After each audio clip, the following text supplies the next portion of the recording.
Komnas Perempuan memasuki periode 2020-2025 dengan penuh kesadaran bahwa ada kebutuhan genting untuk memastikan tersedianya konsep dan alat kerja baru untuk meneguhkan konsensus nasional dalam upaya penghapusan segala bentuk kekerasan terhadap perempuan.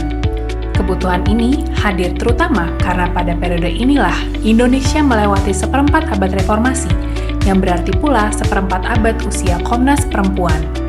Seluruh landscape ruang juang penghapusan kekerasan terhadap perempuan telah berubah dibandingkan saat Komnas Perempuan berdiri pada tahun 1998.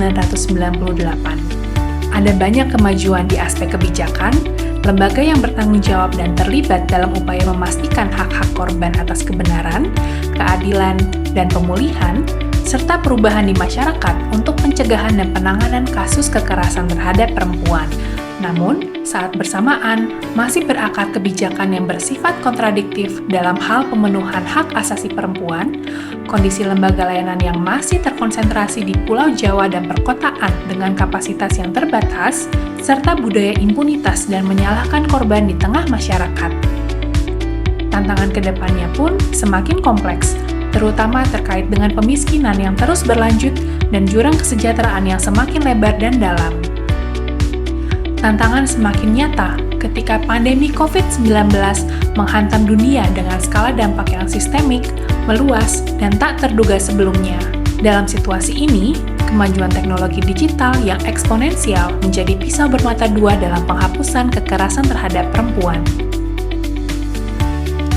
Komnas Perempuan menyikapi berbagai persoalan di atas dalam kerangka perannya sebagai lembaga nasional HAM yang diberikan tugas untuk melakukan pendidikan publik, pemantauan, pencarian fakta, pendokumentasian, analisis strategis, memberikan rekomendasi, dan juga mengembangkan kerjasama untuk penghapusan segala bentuk kekerasan terhadap perempuan dan pemajuan hak-hak perempuan.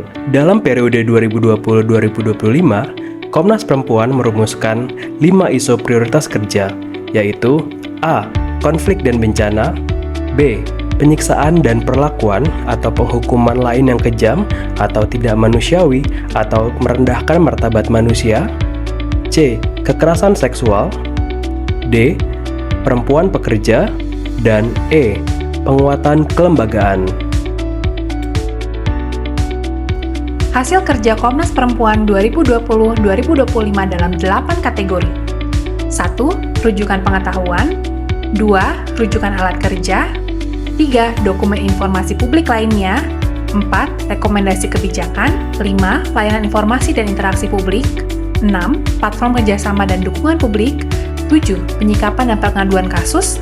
8. Tata kelola kelembagaan.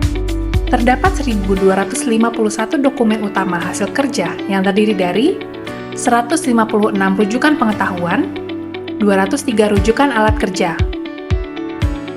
Dokumen informasi publik lainnya yang terdiri dari 400 rilis, 322 posting berita perempuan, 1.182 poster publikasi di Instagram, 4.213 cuitan di platform X, 170 rekomendasi kebijakan, 62 diantaranya telah ditindaklanjuti oleh pihak bersangkutan.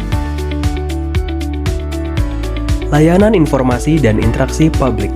Sebanyak 5.865 permohonan informasi yang terdiri dari 1.848 wawancara media, 2.781 permohonan narasumber atau penanggap, 909 permohonan wawancara penelitian, 327 permohonan audiensi.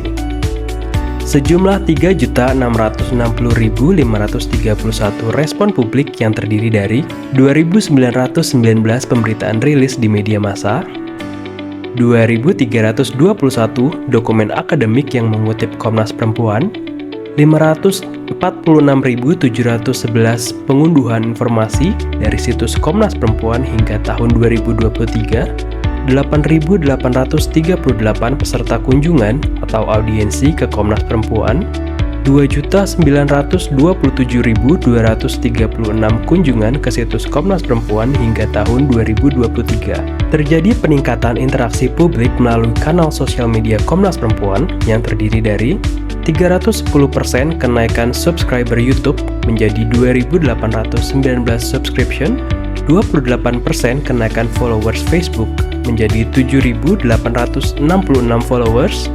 587% kenaikan followers Instagram menjadi 84.521 followers, 38% kenaikan followers X menjadi 77.300 followers.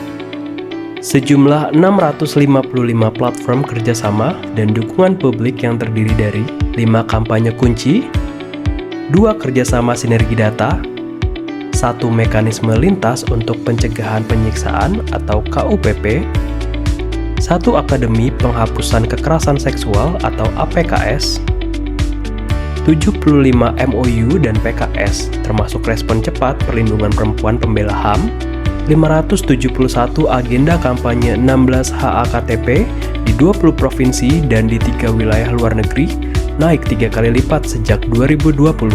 Komnas Perempuan melibatkan 367 lembaga dalam pelaporan Catahu, 24 kelompok masyarakat yang berkegiatan publik di Komnas Perempuan, sejumlah 3.359.058.451 rupiah donasi terkumpul untuk pundi perempuan yang mendukung 90 lembaga pengada layanan bagi perempuan korban kekerasan. Penyikapan pengaduan kasus. Komnas Perempuan menerima rata-rata 15 pengaduan per hari dengan jumlah total pengaduan sebanyak 19.634 kasus dari 2020 hingga 2024. Hampir 83% diantaranya adalah kekerasan terhadap perempuan berbasis gender atau KTP-BG sebanyak 16.157 kasus. Sebanyak 5.670 kasus atau 34% dari kasus KTP-BG telah ditindaklanjuti dalam 6 bentuk penyikapan, yakni 4.704 kasus atau sebanyak 83% dirujuk ke lembaga layanan, 297 atau 5% kasus diklarifikasi, 364 atau 6% kasus dengan surat rekomendasi, 251 atau 4% kasus dengan surat pemantauan, 42 keterangan ahli, 12 amicus curiae.